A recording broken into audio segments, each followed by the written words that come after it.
It's the call up, and we have a good episode today. It's January 20th, and we're going through the San Diego Padres system. And I'm joined by 2021 broadcaster for their High A affiliate, and of course, my co-host on Just Baseball, the Just Baseball show, Jack McMullen. Hey, man. Excited to be here. Excited to just kind of like fly by the seat of our pants on this thing.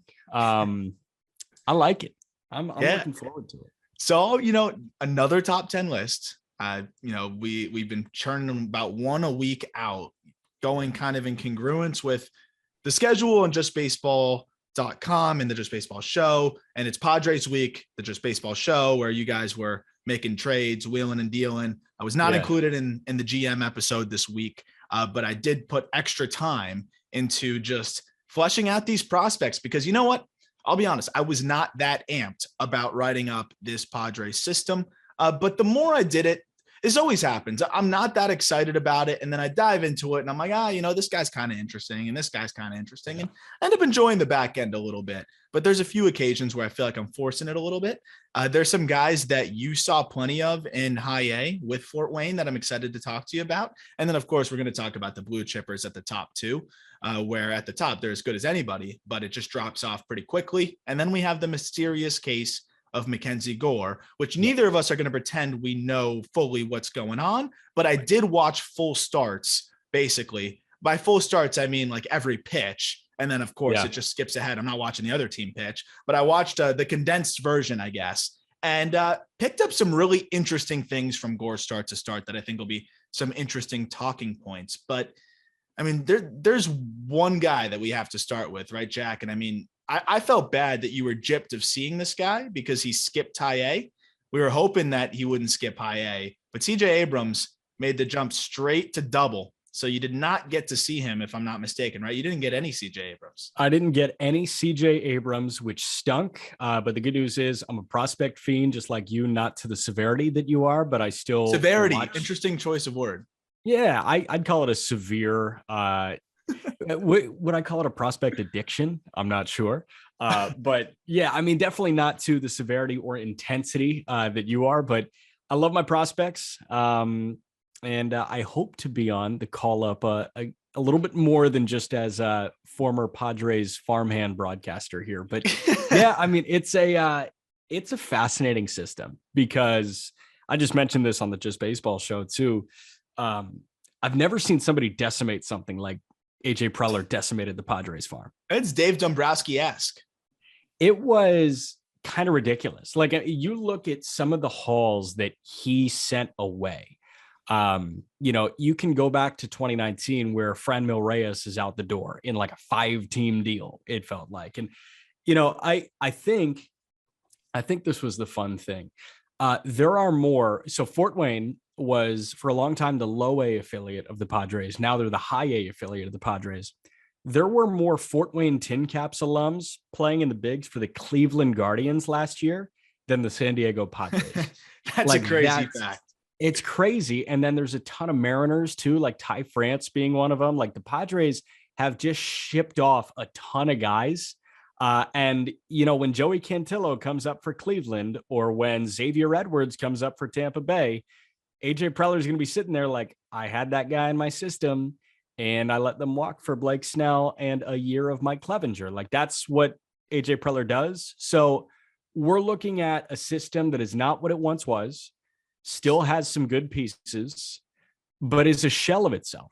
And you're forgetting a big one too. One of my favorite guys going back to the Locked On MLB Prospects podcast, Ty France, who I've literally labeled. I mean, he's like the guy that I use as the Ty France effect for any prospect that, in my opinion, is overlooked because they lack a true plus tool, but they absolutely hit. Vinny Pasquantino is one of my favorite examples of that, or Jonathan Aranda with the Rays, of that Ty France effect. But it's funny because until you said that, it's like extreme to say I almost forgot, but it almost slipped my mind for a minute how good this Padres system used to be. Like this was the system. I'm looking at 2019. Of course, Fernando Tatis, you bring him up and that's quite fine. But just listen to this freaking system, Jack. It's crazy in 2019. Tatis, Gore, Luis Urias, Francisco Mejia, Chris Paddock, Luis Patino, Adrian Morejon, Michael Baez, Logan Allen, Ryan Weathers, Josh Naylor, Cal Quantrill, Xavier Edwards, Tirso Ornelas, Buddy Reed, Luis Campusano, Tusapita Marcano, and then Gabriel Arias, top 100 guy too, and this is in the 25 spot. Owen Miller is a decent prospect, Blake Hunt as well, and Reggie Lawson. That is insane. Yeah. Insane. It's an all-star team. And I would love to go through one by one and just see which pronunciations you screwed up, because that's my MO. I'm the pronunciation guy. I'm the asshole when it comes to that. But what I botch? Yeah, I mean, what? What did I botch? Michel Baez, not Michael Baez. And I almost skipped him. Tucupita, not Tusapita. Tucupita Marcano. There were a couple others there, but you know what? Screw it. I'm letting loose. Did I get Owen Miller okay? You got Owen Miller just okay, fine. Good. Yeah, Dan Smith, BYU. Blake Hunt. Yeah, Blake Hunt, you're good. Also, I'm a lot more credible now because I'm holding a baseball. You're holding a baseball. That. Yeah. So like I can, when we talk about Mackenzie Gore and we talk about the changeup, I can give you a changeup. Oh, you got to make myself. Give me the changeup grip. Yeah, but I mean, this is an insane system. And I understand, like, you got to go for it. You got to win. I'm always going to be the guy that's like, whoa, look at these prospects he gave up. I just think that Preller overestimated their ability to be able to just magically reload. And I think we're seeing that. It's not that easy to just reload, especially when your team's competitive at the big league level. And we're going to talk about it because they went with the upside in the last draft, going with some guys that high risk, high reward, wide range of outcomes. When we get to James Wood, for example, that's what I think they're trying to do here is try to catch lightning in a bottle with some of these wider range of outcome guys to try to make up for what they did in terms of depleting the system. Yeah, it was just kind of ridiculous. And you think about most general managers, you think about the other 29 general managers, with the exception of maybe Dave Dombrowski. And you look at them and say, okay, like they value development here. And AJ Preller, when he got there, he valued development for sure. He had some incredible international free agent classes. Like there are some years where, you know, out of nowhere, Emmanuel Clase signed with the San Diego Padres. Like it's that type of thing. He does a great job at finding diamonds in the rough. And a lot of that has to do with his support staff, which has since been canned. Yeah, I was going to say they got canned. yeah. Since been fired because Preller traded everybody away.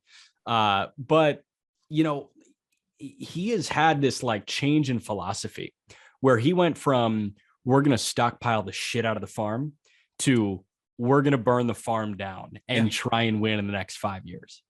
And it's backfiring. It has, because they've now put themselves in this purgatory, which is the worst place you can be, right? You either load up on prospects and plan for the future, which they're never going to do as long as Preller's there.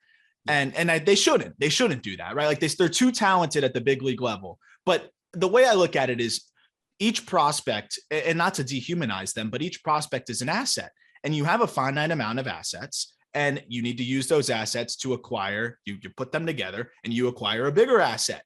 And you can only do that so many times, right? You can only redeem your prize so many times until you're depleted. And so if you whiff on those redemptions, you're in trouble. And I will say though, this Padres system still has some really exciting pieces. And I'm very curious to see if they trade from some of these still again. I think CJ Abrams has to be untouchable, and that's who we'll start with, right? I mean, CJ Abrams is so special. And I personally think he could play shortstop at a very good clip. Like I think he could be an above average defender there. Obviously you have Tatis there, and that's an entirely different conversation that I'm sure we'll have on the Just Baseball show at some point, which is just, is Tatis going to stick at short forever? The defensive questions are one side of it. The injury questions are another side of it. And you have a guy that could probably play shortstop, but the offensive profile for Abrams more fits a second baseman, and he'd probably be a Gold Glover at second base, or could also play center field as well if you needed it with his 80 grade speed. I think he could play short. I don't really have a strong feeling one way or another. Just kind of my job to say, I think he's capable based on all of the film I watched. That's what I'll say there. But I'm curious what you think in terms of Abrams. Like, would you consider putting him at shortstop in the future? Is that Tatis's position till the end of time? It's Tatis's till the end of time. And I say that because Tatis has more range and he's got a better arm. Is Tatis a little bit more error prone? Yeah. But Tatis also has a 2-year head start on Abrams. So, like, we could see Fernando Tatis come out in 2022 with a healthy shoulder and totally solve the error problem. Do I think it's going to happen? No, but I think he's going to take a step there. Like, I think he's going to work on defensive cleanliness. A lot of them were throwing errors too, which is Yeah. the thing. Is like that's just a tweak, right? I mean, that's just a small release point thing, footwork thing, whatever it is that's affecting where he's releasing the baseball and how it was getting away from him. Yes, he booted some here and there, but even if he just cuts down the throwing errors, he's in a much better place. You mentioned the range, and of course, I don't think there's a lot of guys that have the range that Tatis has, which is the reason why you keep him there. But I will say, I was very impressed with how much Abrams' speed actually did translate to his range at shortstop. Of course, he doesn't have the arm to execute some of those plays if he gets to a ball in the hole that Tatis can make. But I was really impressed with the way that Abrams was able to close in on baseballs and really just got better and better as the year went on, which is just a good thing to be able to have, even if you're going to move him from short, to just know that he is capable there when you're in a pinch, or God forbid, if Tatis goes down again. Yeah, I agree. And I think that, so here is my perfect world thing for the San Diego Padres. I think you somehow get Hosmer off the books. Somehow get Hosmer away from San Diego, whether it's the bench, whether it's free agency, whether it's another team that wants to eat $5 million of his 21 that he's got coming up. Just get Hosmer away, slap Cronenworth at first. As soon as Abrams is ready, Cronenworth at first, Abrams at second, Tatis at short, and Machado at third. And that's the best infield in baseball. Yeah, that might by be such a wide margin. That might be my favorite infield in baseball. It's not easily. What else competes with that? The Dodgers, Atlanta. That might be it. Yeah. That's fun.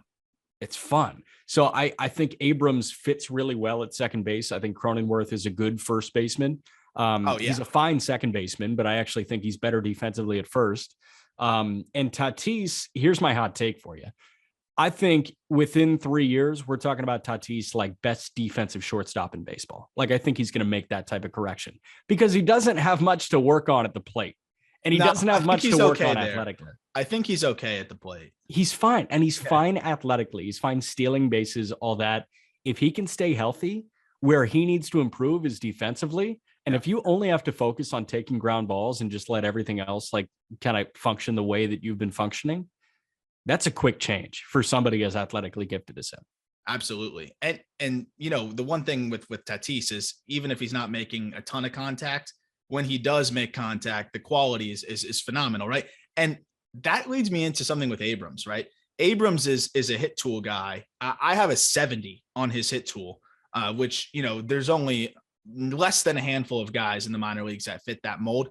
And I have him there because he walks somehow, even though nobody on God's green earth wants to put him on base. He still walks. He spoils tough pitches, puts the bat on the ball. And the speed also just allows for him to get a base hit out of something that most guys don't get a base hit on. However, people really sleep on the power potential that CJ Abrams has. And I don't think this is something I've tried to emphasize because we saw him. Do you remember spring training? He hit 2 backside homers. And I know you're just saying, okay, he hit 2 homers. These were backside homers. If you have below average power, you are not backsiding, meaning for those who might not know what that means, just catching a ball deep in home plate and hitting it the other way, inside outing it for a home run. When he goes pull side, Jack, I give him 55 grade power to the pull side. He put one line drive, 108 already, way out of the park earlier this year or this past year in 2021. Like pull side, I think he has comfortably above average power. And then as an overall grade, I'd put just above average power. And I mean, with his speed and tools, that's a top 5-7 prospect, I think, by midseason next year. And dude, he's skinny as shit. Yeah. Like imagine when he gets a little bit of like that mid-20s strength on him. Like when he's 24 years old, we're looking at MVP. Like that is what CJ Abrams can be. And you know, we talked about it on the Tuesday episode of the Just Baseball show. Peter thought about, I'm Jack. You're Jack. Yeah, I'm Jack. But Peter, you know, threw out a couple of trades, and I know you got to talk about it tomorrow on the Just Baseball show. But Peter threw out a couple of trades. One of them was Hosmer and Abrams in a salary dump for Drew Waters. So you get a really good prospect in return. I pushed back on that one. I was cool with Hosmer and Campusano, and we'll get to Campusano in a little bit, for Jeter Downs to the Red Sox. Like, I don't hate it because obviously the Red Sox are winning that trade, Campusano for Downs, and then they're eating some of that contract too, just because they won it so handily. But I just can't watch Abrams walk away. And with how many prospects the Padres have allowed to walk away, none of them have MVP potential. Well, Abrams has multiple MVP potential. Yeah, if it all comes, and you know what the irony is, Jack? And first of all, before I forget, I hated both of those trades with a burning passion. And we'll get to it. I liked the first one. We'll talk about it. Yeah, we'll talk about it. You know what the very obvious comp is for CJ Abrams, right? I mean, it's uncanny. Byron Buxton? No, but not far off. I would say Trey Turner. Yeah. Because look at the power that Trey Turner walked into this year, where now he's pushing almost 30 home runs. He was always the speed guy that could hit you 10, 15, and one of the fastest players in the game, unreal hit tool, good defense, whether, he was a shortstop, obviously, but you could put him all over and he would have been great. I see that as the very direct comp. And ironically, the Padres traded away Trey Turner when it was too early. I think that they're going to learn their lesson. I think Abrams is somebody that can help them. He could be that. There's not very many prospects that I think can help you when you call them up, to make a run. I was thinking about the 03 Marlins with Miguel Cabrera. Like that's when you knew he was special, because not that many players can jump onto a big league team.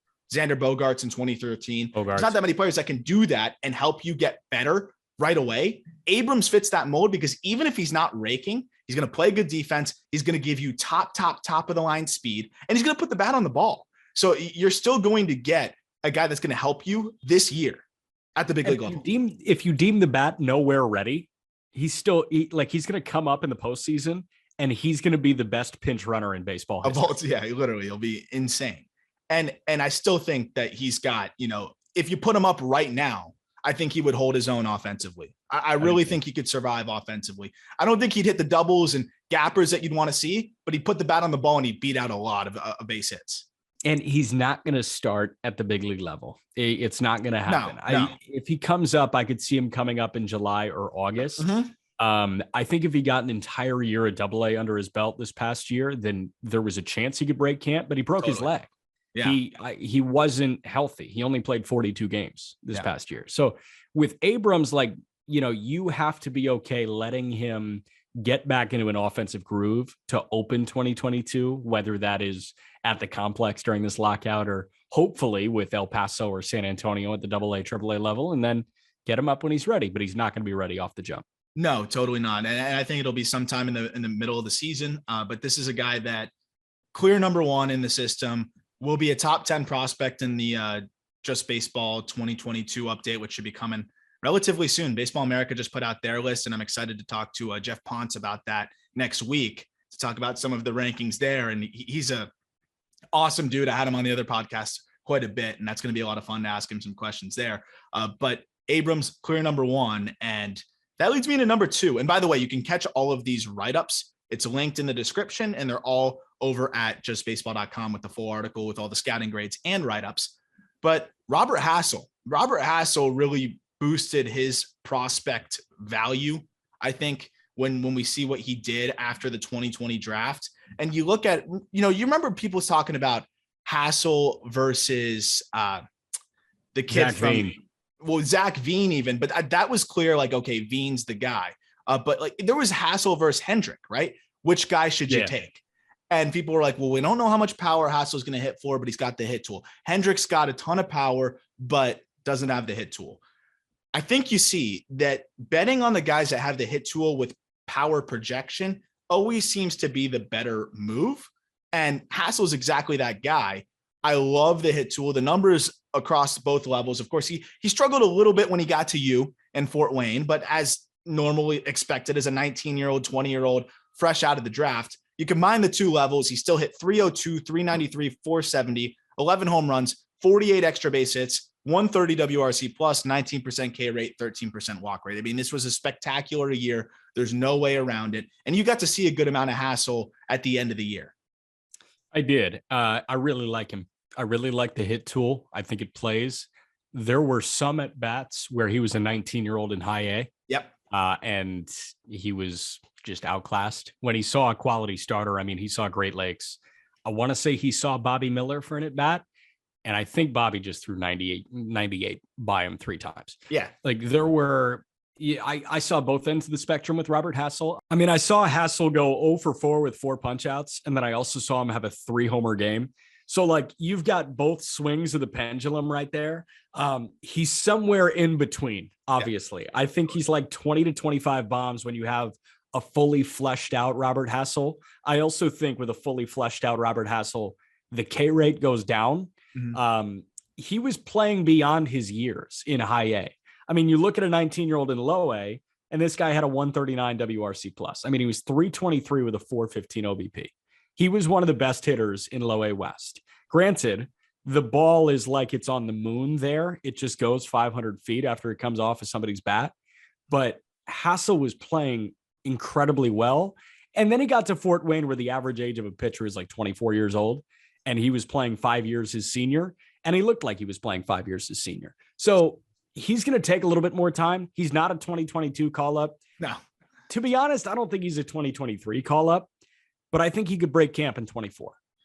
And I think it was really good that he was able to even get a taste of high A. Like he talks about getting blown up by Bobby Miller, but also having the 3 home run game to get that kind of feeling going into the offseason of I can really be a dude. I'm sure he already knew that, but it's something that is a good feel to have going into the offseason, but also that 18-game taste of what you're going to get. I mean, I just talked to Griffin Conine on the last episode, and Griff was just talking about the differences at each level. And the biggest jump is high A to double A. But for a high school guy, low A to high A, you start to see a lot more elevated heaters, right? You start to see a lot more of that high spin stuff. And the one thing that I see with Hassell getting into his swing a little bit is he's a guy that is going to kind of like come forward a bit, but he is able to get away with it because he's athletic, his bat's quick, and he's still able to keep enough weight and tension in his back hip, but it eliminates the margin for error a little bit where he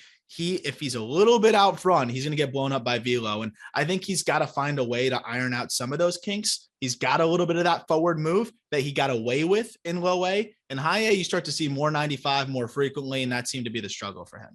So I've also seen Hassell meet an eye-high fastball and pump it 430 feet dead center. Like, he's got the ability to get up there and get it. He just doesn't do it often. Mm-hmm. He's got to be prepped for the high fastball to go get it.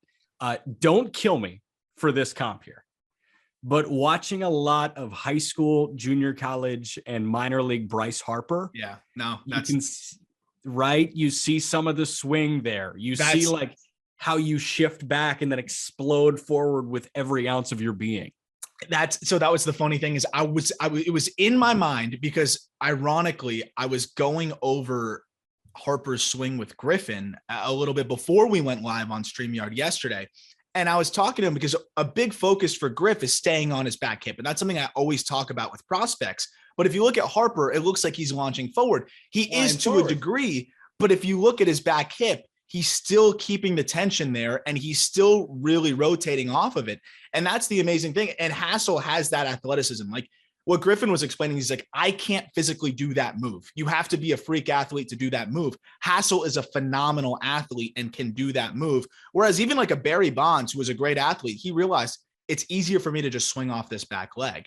And Hassell can make that move work. I think it's still finding that. I mean, it took Bryce Harper even some time to find that consistency. There was a while where they were attacking him with elevated fastballs when he was going bad. And that's the thing is if you're not able to hold that back hip long enough, if you lose it just a little too early, then you're going to struggle up there. But yeah, it's funny you say that because that is exactly the kind of move that he has. It's not to say he's going to be Harper, but he has the athleticism to be able to make that move work at the highest level. You know, another thing, they had very similar builds. Harper's thighs were not that big when he was coming up. Like Harper was not a big burly guy. He's gotten burlier just by being in Major League Baseball and I mean, getting dad strength now. I think he's got a kid. But with Griffin Conine, that's a different type of body than Robert Hassell. Yeah. Hassell is a very skinny person. He will fill out a little bit more. Maybe the swing changes there.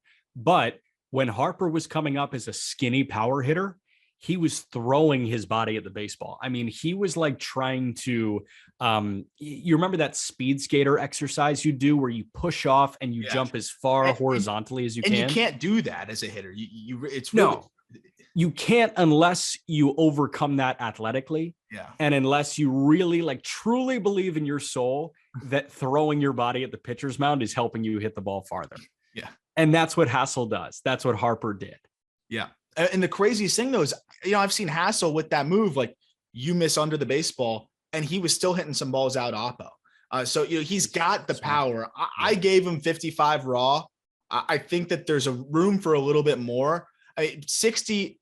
The thing is you look at MLB Pipeline or someone else, they hand out 60s a little bit more. For me, 60, and that's not to slight. It's just scales are all relative, right? 55 raw power to me is 20 to 25 home runs if it's all translating in game with a high-end hit tool and consistent offense, right? 60 is plus. Plus to me is 30 plus. Game is changing. Game is totally changing. 60 used to be 20 to 25 and 70 was 30 plus. And now 60 is 30 plus. But I think the scouting scales have not reflected that. So I've been trying to be a little bit proactive in that range because think about it. What is 70 then at this point? So 70 would be 100 home runs. So it's all relative. Yeah. Is 70 Pete Alonso?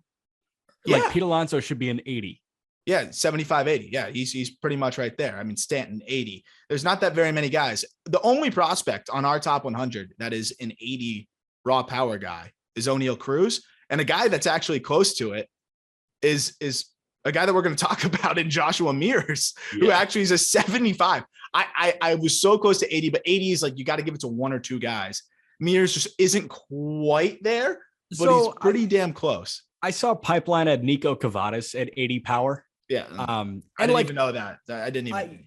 I believe it. I love Nico too. I love Nico too. Yeah. No, here's the thing though. If he's 80 power, you got to put everything else at 40, right? Because power is his game. Does he have the potential of being Pete Alonso? No. Only if the hit tool gets there. Yeah. Right. That's the thing. So I guess you could say 80 power, but 40 hit. I don't know. I like the way that you kind of work with this scale opposed to others. And the thing is I weigh in the hit tool when we're looking at the power as well. It matters. That's why you have the raw power and the game power distinction. The hit tool is incorporated into the game power. And Hassell is a guy that's going to get everything out of his power when he puts it all together, right? He's going to hit enough that I think he's going to get the most out of his power. And that's the difference, right? Is when you look at a Joshua Mears, he might not get the most out of his power because he might not hit the ball enough. And we're going to get to him. So to wrap up on Hassell, though, the one thing that you told me off the air that I really thought was interesting is I sent you a text and I said, I'm watching a lot of Hassell and I think he's a plus runner. And you said what? Said fast as shit.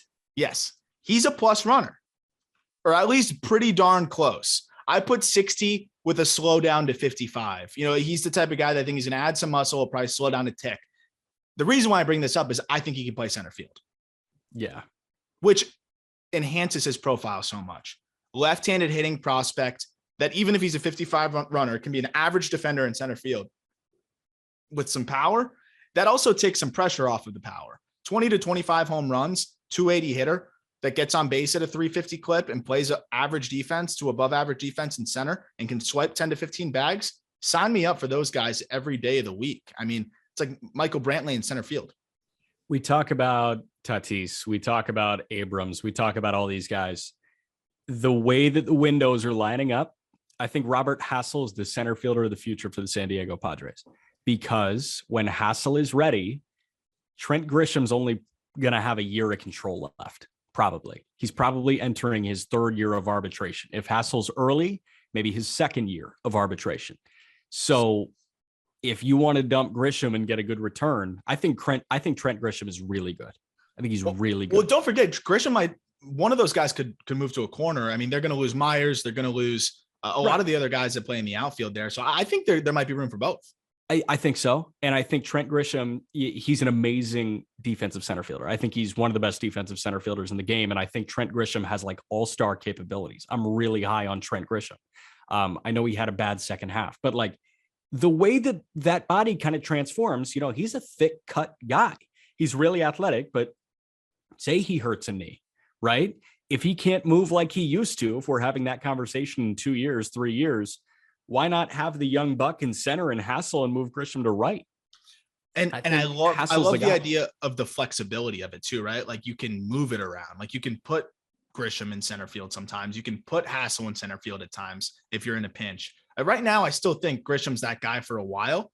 But if you want to give him the day off here or there, you know that you can put Hassell there. And I think Hassell is a plus defender in left. Yeah, he's got to work on it. He's said it himself. When we had a chance to talk to Hassell when he got to Fort Wayne, we said, what do you want to work on? And he said, defensively, I got a lot to work on. Whether it be jump, whether it be pursuit, whether it simply be arm. I think he's committed to learning defense.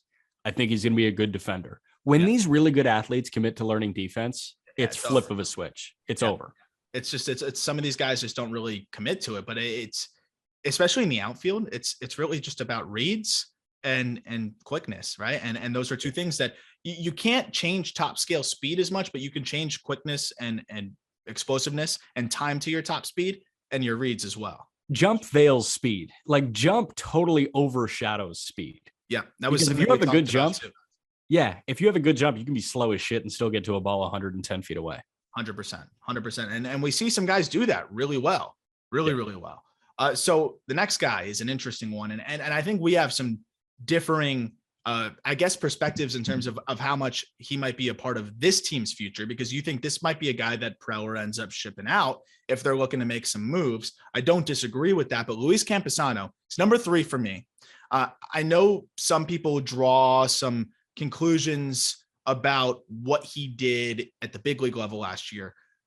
The thing with that is he should have never been there ever. It was ridiculous to put him up there. I know they were in a pinch, but that was ridiculous. He made a jump from, you don't have a catcher make a jump from high A to the big leagues. And not only that, I mean, look at like Dylan Dingler. I always mention him because he's one of my favorite catching prospects. I know you love him too. Yeah. He goes from high A to double A, had to focus so much on just catching that his offense took a huge hit. And he said it himself. His coach said it. Everybody said it. It was like, it's a big learning curve for a catcher because you got to do both. Anything he does offensively is a plus. We just want to see him get better at calling games and handling the pitching staff. Yeah.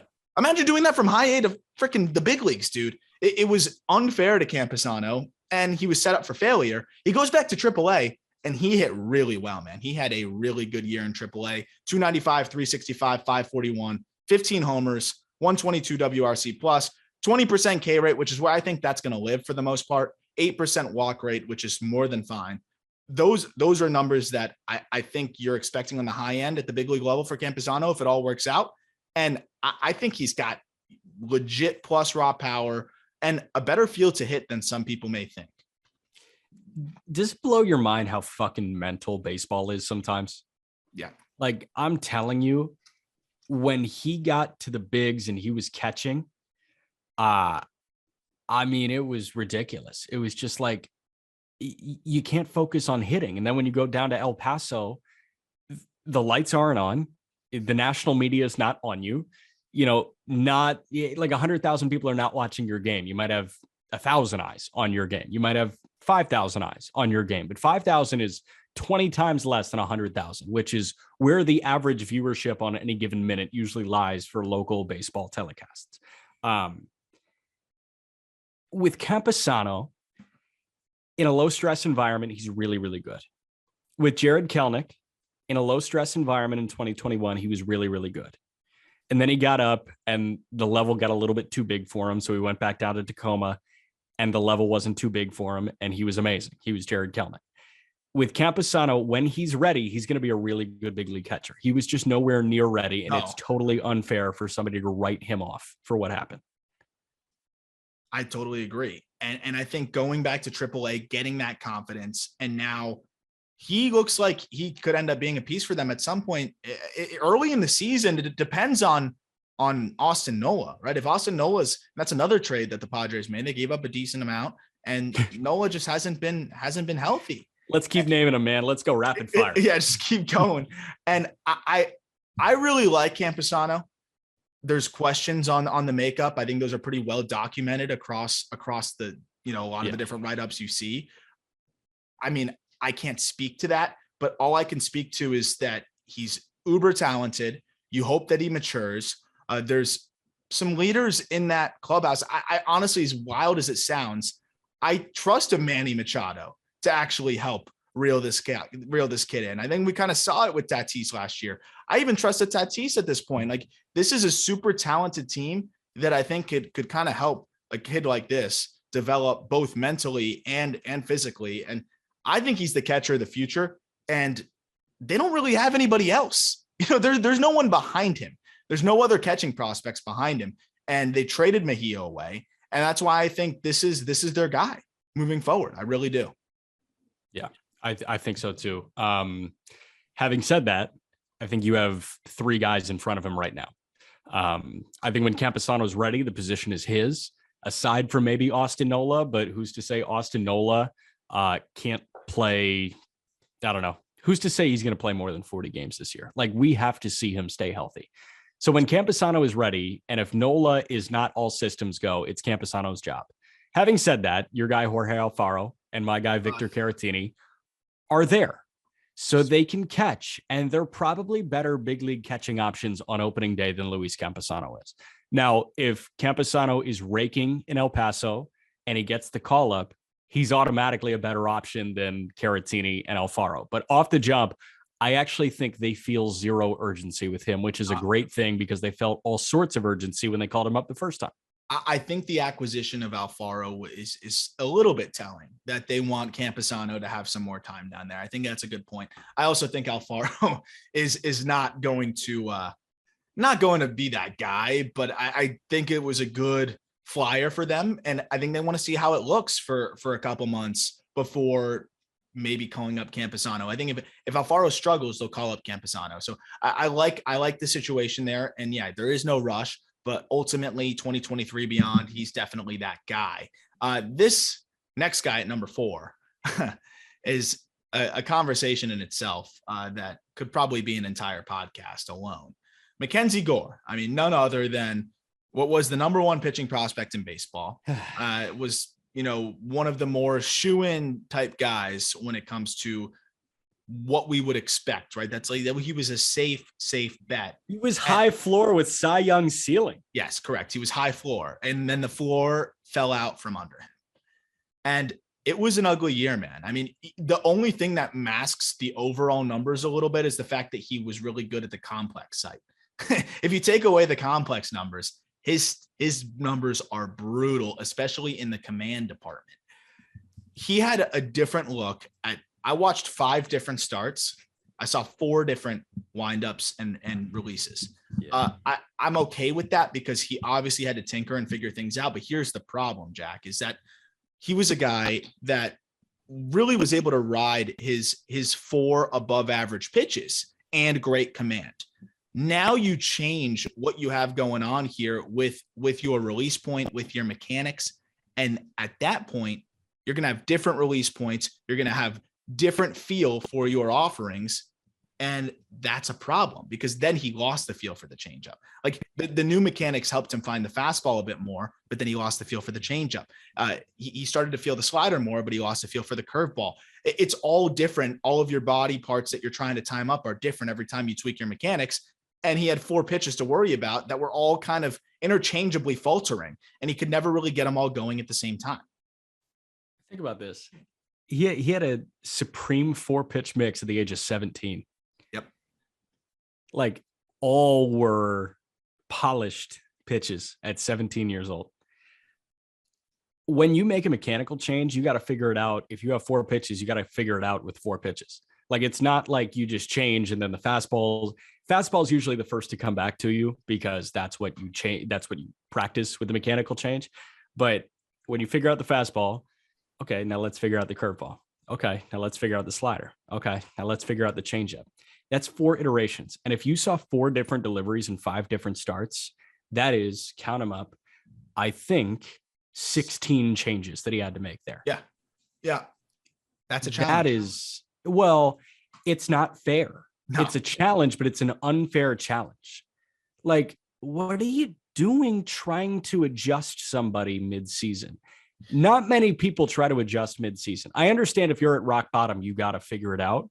And like, that's where Mackenzie Gore was for a little bit. There was a stretch of like 2 months where he had 0 injury designation. He just wasn't pitching. Just wasn't pitching. Yeah. There was no proof that he was hurt. He just wasn't pitching. Does anyone know what the hell was going on? No. The people that do know, are they going to say shit? No. So like, we just got to figure out which Mackenzie Gore we're seeing. And I think you and I were resorting to the last Mackenzie Gore we saw is the Mackenzie Gore that we're seeing until proven otherwise. Yeah, I think that's a great point. And something that I really have spent a lot of time thinking about this, man. And what I've really been thinking about is like, okay, let's wipe the slate clean. Let's forget what Mackenzie Gore was prior to 2021. Forget about it for a second. If you look at Mackenzie Gore as a prospect from 2021 on, he's a 22-year-old who has flashed still, if I'm just looking at a vacuum, major command issues, a fastball that still reached up to 96, a nasty slider, a changeup that at times looked like it could be above average, and a curveball that at times looked it could be above average. Like, that's still a good, really, really good pitching prospect. And that's why he's still a top 100 guy. Now you loop back in the fact that he has a track record of dominating to a ridiculous tune. And that's why you can't give up on him. He's only 22. I don't think anybody's really advocating to give up on this kid yet, but it's just an important point to make. Like, I have seen, of course, the classic social media, like, oh, he's cooked, right? I mean, but that's just social media. The thing with Gore is I watched his Arizona Fall League outing, and I think he is starting to feel out what's going to work for this new version of Mackenzie Gore. And that means slider more than curveball. The curveball was always the better pitch. The curveball was arguably his best pitch. And yeah, maybe the changeup, but it was definitely better than the slider. Now the slider is his best offering, and he commands it way better. And he made Lars Nootbaar. I tweeted out that video, and it's in the write-up as well. He made Lars Nootbaar look terrible, and that's a big leaguer who had big league success last year with fastball, slider, upper 80 slider, upper 80 slider. It was gross. The problem is he threw changeups that looked like slow fastballs. They were just firm, straight, and and this is a guy that had a plus changeup easily. The curveball is kind of gone. So do we play to our strengths here? Fastball that was up to 96 in the Arizona Fall League, and a really good slider. I'd say it's well above average at this point. Do you just focus on those two and try to find that third pitch and ditch one of the four? There's a lot that he has to figure out. And the fact that the Padres are redoing their whole development system, it's kind of a bad time for Mackenzie Gore. I'm sure he's probably doing a lot of things on his own and finding his own people. It's a really bad time. It's also a really bad time to hit a lockout for Mackenzie Gore. I want to bring up the age 22 thing because he's 22 years old. Of the 3 pitching prospects that we have in the top 10 here, and then I think if you expanded it to 12, 11, and 12 would also be pitchers, Gore is the second youngest. He's just like 3 months older than one of the other guys. Like, yeah, he is so ahead of schedule. Having said that, he just took this massive step back. I always going say, back like, to the yeah. Oh, sorry to cut you off. I was just saying the most important thing is to just, I always say, don't pit a prospect against himself. Yeah. And in this case, that's kind of what we're doing. And you got to be able to balance kind of that. But anyway, continue. No, I was just going to say with the pitch mix here, you say, let's focus on 2 because the fastball is such an easy 94. And then the slider is like a really good pitch. I think it can be an elite pitch at the big league level. I think if you are going to have a third that you're going to try and totally find again, I'm not going to give my answer. I want you to give your answer. Which one would you try and get back, the curveball or the changeup? It's got to be the changeup. I agree. Because it was a really good changeup. It was so good. And also his fastball is lively, and it's going to allow the fastball to play up too. You know, I don't want to see that slider and curveball blend. I really think the slider's going to be an unhittable pitch for lefties. It already is right now when he locates it. Just he had the changeup. He's got to find it again. It was so damn good in 2019. Opponents, I think, had an OPS. I put it in the write-up of 227 against it. And he threw it like 20% of the time in 2019. No, I mean, listen, like that changeup was elite. I saw it during a rehab start, or I guess just like a true start in Fort Wayne, because it wasn't a rehab start. I mean, again, 2 months of just like no injury designation. He just didn't pitch. I saw his lone start with Fort Wayne. Like the changeup actually looked really, really good. So the slider and change looked great. The fastball was there. I think his curveball got a little bit of this liberatory treatment where it's just super aesthetically pleasing, but it's actually not that great. It's too slow. It's too slow. And that's why I'm really campaigning against 74-mile-an-hour curveballs unless you're Rich Hill. Or Zach Greinke. There's 2 campaigns I have. Ozzie Albies, stop switch hitting, and stop throwing 72-mile-an-hour curveballs. Those are 2 things I'm very much looking at. But, in summary on Gore, he's still 22. He's going to have a full season here in the minor leagues to continue to work through things. Of course, the timeline is adjusted, and that sucks. But you got to kind of forget the past a little bit here and just still look at a 22-year-old prospect that has all the tools and has unreal athleticism on the mound. And I think he got past. I was watching starts in June. He was throwing 89, 91 and aiming it. You could just tell he was aiming it. He was letting it fly at 94 to 96 in the Arizona Fall League. He was not fantastic in the Fall League, but things looked a lot better and he looked a lot more confident. And I think that that's going to be the thing to look at going into 2022. And hopefully he can continue to build off of it. I just think he's too talented to not figure it out in some way. Maybe he's not the Cy Young winner that we thought he could be, but he could still be a darn good big league pitcher. And that's still going to be something that I think you got to be happy with when we look at a Mackenzie Gore. We'll fly through the back end of these guys because a couple recent draftees that, we don't have too much on. James Wood, for example. Wood is somebody I do like a lot. I mean, he's 6'7", 230, Jack, which is basically Aaron Judge without 30 pounds. So let him put on 30 pounds. He runs pretty well for a 6'7" dude. He's about an average to slightly above average runner right now. Crazy raw power. He hit a ball in the Texas Rangers' new stadium that went like 30 rows deep. He's got crazy pop, and he's not even using his lower half at all. He's an armsy swinger at this point and is already putting up some crazy exit velos. If he gets the lower half incorporated, he's going to have massive power. This is a 70 raw power guy right now, but I might tweak it if he starts to get his lower half more incorporated. And he's got some pretty sneaky good bat to ball skills for a player of his profile. I loved this pick in the second round. They went under slot with Jackson Merrill, who's the number 6 prospect, in order to go way over slot to sign James Wood. And this is that move for the upside to try to reignite this system, I think, from AJ Preller and co. Think about it. I mean, this guy in 101 plate appearances only had a 32% strikeout rate. And I say only, like you could think I'm joking, but only 32% being 6'7". I saw him listed at 240. Where'd you get 230 from? Maybe it's 240.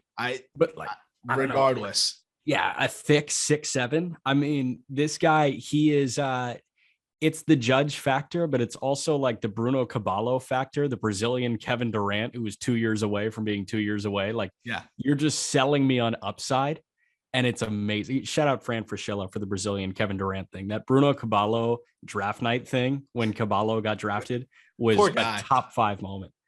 My God, it was amazing.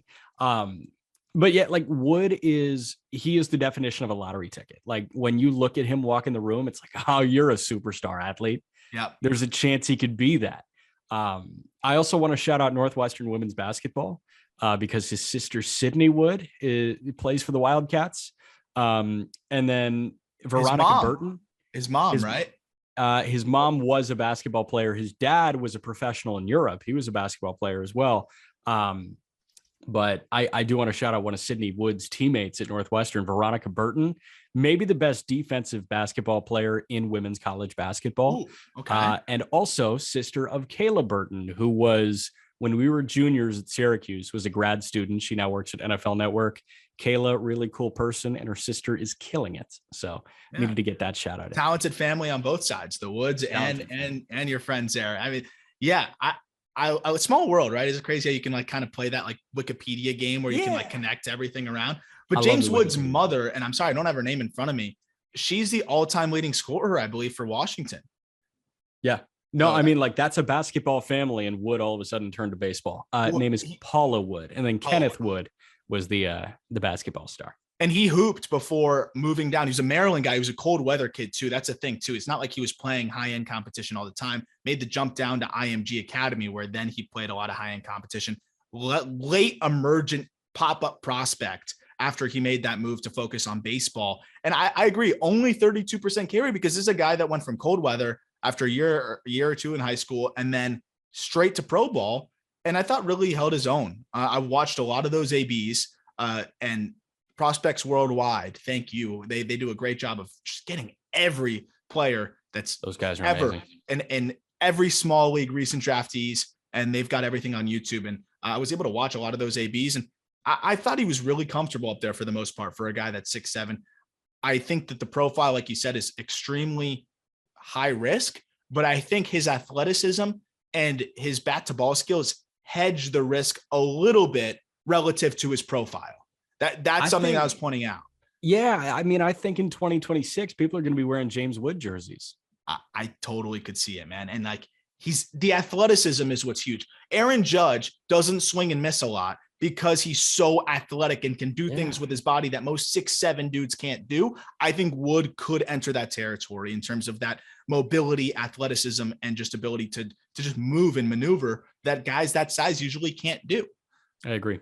So the guy, number 6, another guy I don't have too much on, Jackson Merrill, pop-up prospect, high school guy that they actually went under slot on in the first round to be able to go get James Wood in the over slot for the second round. So you could almost look at it like trading back in the first round here to move up in the second round. And basically they had 2 first-round picks here, basically, or 2 early second-round picks, however you want to look at it. But they traded back with the Merrill pick to trade up to get Wood. And Merrill is not a guy that, I'll be honest, excites me a ton.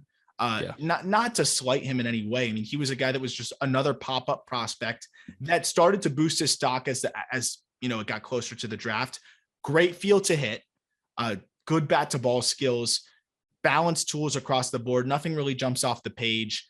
There's not too much to say about him at this point, other than he's got a high floor. I think he's a guy that's going to make a lot of contact. He's a guy that, you know, can probably stick at short. There's some question there, but I think he can play all over the infield. So you have a left-handed contact-oriented bat with maybe above average power potential that can move all over the infield. I think that's kind of what you're looking at in the best case scenario. Yeah, he's 6'3", 195. So he looks like the best player on the high school team. When he gets off the bus, it's like, oh, this kid's tall, he's strong. And of course he plays shortstop. I think he's got shortstop potential. He can absolutely stay at short. He was also born in 2003. So we might as well just start talking about 8-year-olds now. Yes. It might, like, actually, when I start seeing those, it starts freaking me out, man. It's like, what the hell? But he's a guy that probably could have benefited from going to college, you know, but I always say it's impossible. He's extremely young. It's impossible to put limits on these kinds of guys. He's 18. He just turned 18, Yeah. We can get into it farther on another episode, but my thinking has totally changed. I was like, go to college, get your education. Now, if you can go in the first round out of high school, I go get your fucking bag, dude. I agree. But I will say, I mean, I talked to some guys that went to college and they don't regret it at all. I mean, of course, you get hurt. It's a different story, but there are pros to either side. Yes, you can't go wrong.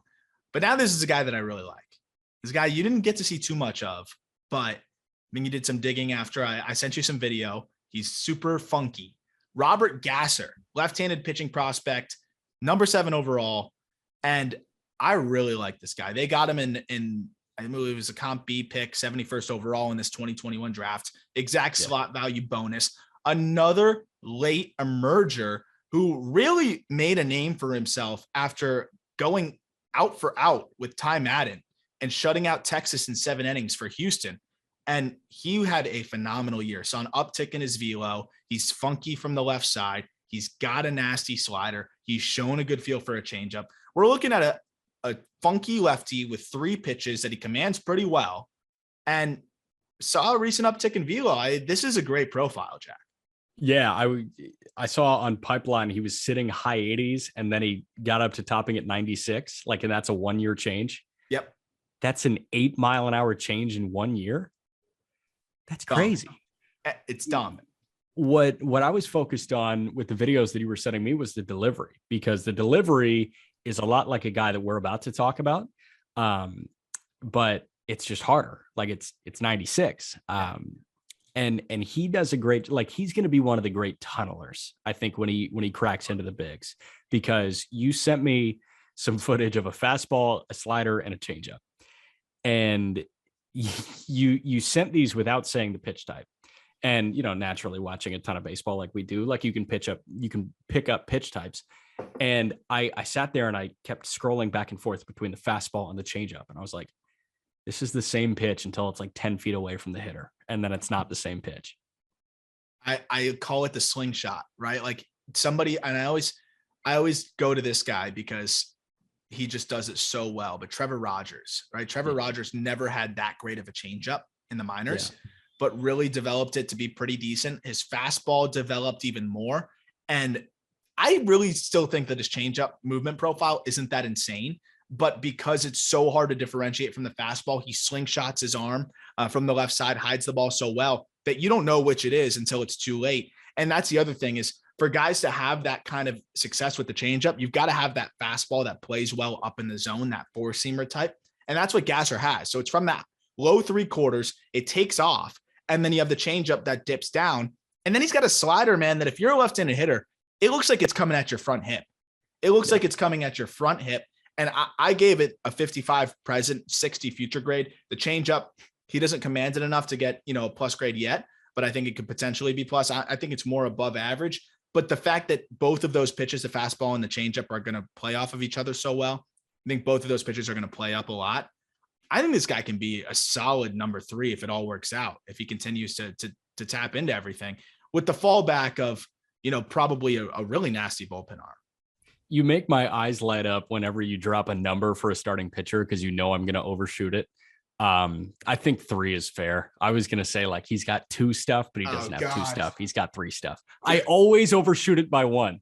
I don't know what my problem is. I think, I think from here on out, like, I'm going to think internally, like what number I'm thinking, and then downgrade it by 1. And if I'm off, and if you say, I think he could be a 2, then I'll say, oh yeah, I agree. Yeah, I agree. So, yeah. Trevor Rogers is a 2.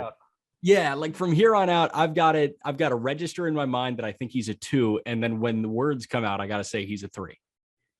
So I always got to downgrade by 1. But yeah, I could see 3 stuff. You're getting a starting pitcher here. I love the late bloomer thing, because if you're like, oh, well, I don't know who he is, and he's number 7 on their top 10, how is he going to be a number 3? Well, it's because he's just emerging now, and this is a guy that we put on I think watch list usually has a negative connotation. He's on the good watch list. He's on the good watch list right now.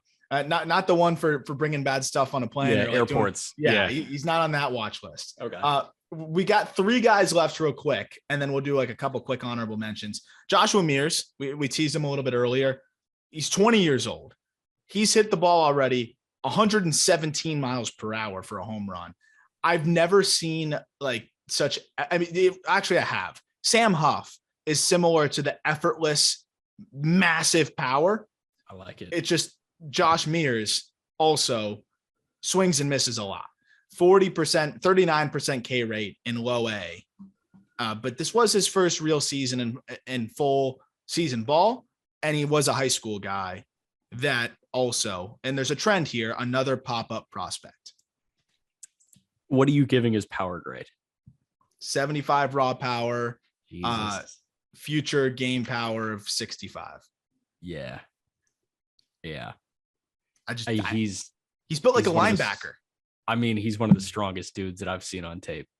And when he connects, it's effortless. Right. It's a when he connects thing. It's the football player that plays baseball now. Like it is it's going to be the James Wood thing for a little bit. And it is I'm trying to think about those guys. Like Pete Alonso, I guess, out of Florida, he was kind of that, right? And then he just got it. He just figured himself out. Yeah.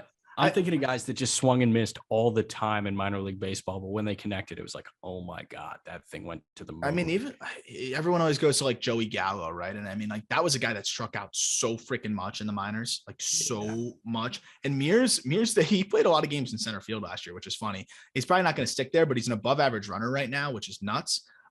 Mears, here's the interesting thing. Pretty normal chase rates. Like he doesn't chase egregiously. His issue is that he just misses pitches in the zone. But the crazy thing is that I don't even hate his swing. So I was watching so much video and I was looking, I finally got a side profile of him. And what I realized is he has a leg kick that serves almost no purpose. It's a leg kick that doesn't get him into his backside. It doesn't do anything other than he just teeters back with the leg kick and then falls forward. And so there's no purpose of the leg kick other than to just disrupt his timing. Like he struggles to time it up. There were times where he was taking a pitch and his foot was just hitting the ground. Like you could see, and he's like, damn, I timed it poorly. So that one is an example of just how raw he is. And that's why I'm not too worried.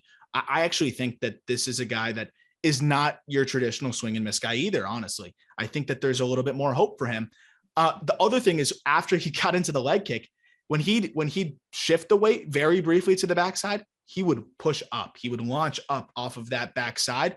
And once you do that, I mean, you lose everything. And he's doing that. And he's still hitting 117 bombs, like with an awkward lower half, nothing that you really want to do there, and just freakish strength. So if he irons some of that out, dude, he doesn't need to hit the ball that frequently. He only has to hit the ball. I don't even know what once a night. Yes, once a night, and it's a home run. He had 3 home runs over 115 miles an hour. One that was 117, and I think like half of his home runs were over 110. And this guy doesn't get cheated, and he's a good athlete. So I'm excited to see what he looks like next year and if he makes any tweaks. But this was his first full season. I think that's important to note. Yeah. Number 9, a guy this is your guy. This is your dude. Let's see if I can say this right. Euribiel Angeles. Euribiel Angeles. Oh my God. Okay. Yeah. It's good enough. Euribiel Angeles. The amount of times I heard his last name said Angeles was kind of ridiculous. I'm better than that. I know you are. Euribiel Angeles, 19-year-old. He doesn't really have a defensive identity right now. He can play short, played a lot of short and low A, can play third, played a lot of third and high A at the end of the year. He spent about 20 games in high A. This guy hits. Do you want to run through his low A numbers with Lake Elsinore this year?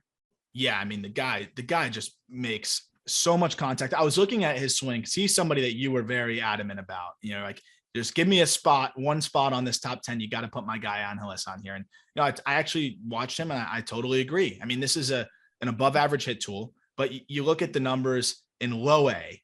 343, 397, 461 slash line, which is fantastic. Then he goes up for a cup of coffee with you, 18 games, just like Hassell up there, and 264, 369, 361, which of course, yeah, you're not seeing the power, but didn't strike out. 16% or 15% K rate in low A, 18.6% K rate in high A. Walk rate pretty good for a contact oriented guy.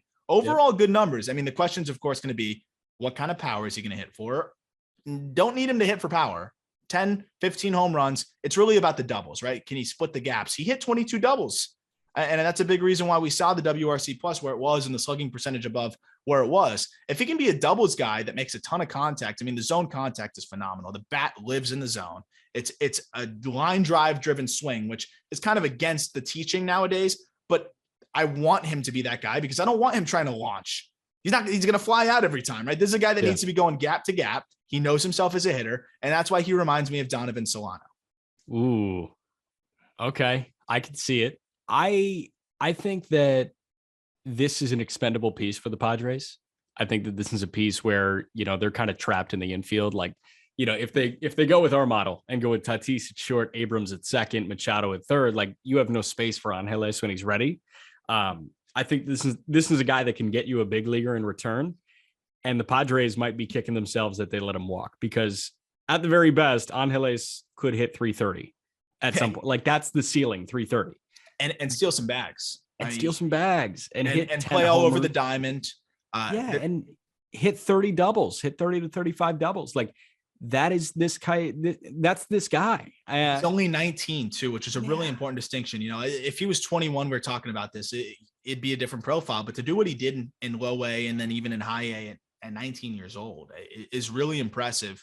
And I've got my eyes on him, you know, this year. If he adds a little bit of strength, even just a little bit, I mean, he's 5'11", 175. If he's closer to 5'11", 185, 190, I really think that, you know, we could be looking at a really interesting piece here. I've got a 55 on the hit tool, but I think, you know, you see him hit this year, you could easily sell a plus hit tool on this kid.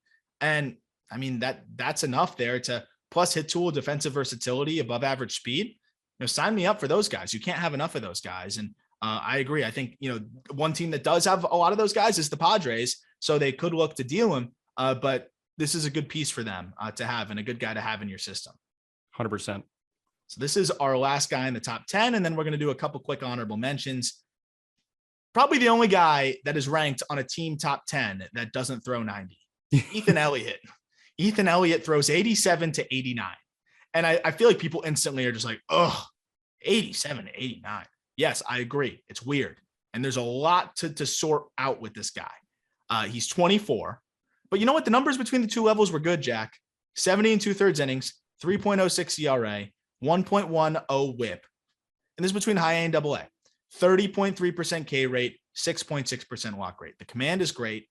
The fastball has every characteristic you need it to have to survive in the upper 80s, which is deceptive, high spin, and ridiculous release in terms of extension. He gets 7.5 feet of extension, which based off of the average amount of extension, which is around 6 that a pitcher gets, that gives you an extra 2 miles per hour or so. So you can put him more in the 90 to 91 range.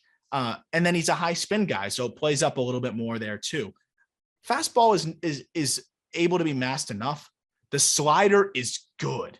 Slider is nasty. There's a reason why lefties did not touch him this year. Lefties hit 187, 245, 308 against him this year because of that slider.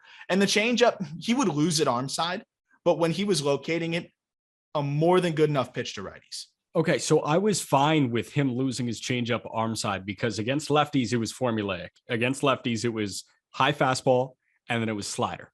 And it, you know, drifts away from the barrel. It's a sweeper. Against righties, high fastball, changeup that if it's going to miss anywhere, it's going to miss off the plate. Yeah. He had this recipe, and he came out like gangbusters for Fort Wayne in May.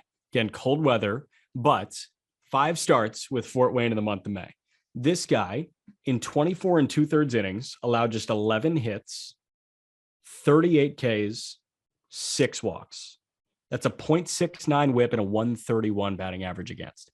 Like, he started unbelievably well. The weird thing was all 4 earned runs that month came on solo home runs. Yeah, home runs. It was like it was like his first 7 starts, he allowed 6 runs, and they were all via solo home run. Well, because he's a fly ball pitcher, right? His fastball, even though it's 87 to 89, it's a fastball that he wants to play up in the zone.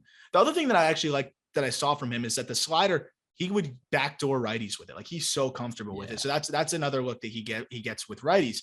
But the fastball plays up in the zone for him. Like, that's what he wants to do. So he's a fly ball guy. That's the challenge because his margin for error is thin.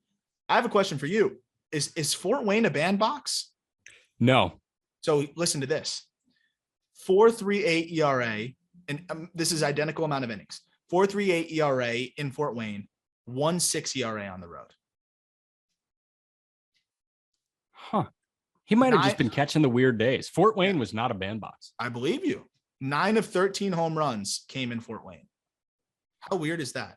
That is weird. Maybe he just got the seasonably warm days in Fort Wayne. It's blank in my mind. But I mean, this guy was like leading high A Central pretty much every time I checked Fangraphs in fly ball rate among pitchers. Like, if there was contact, it was in the air.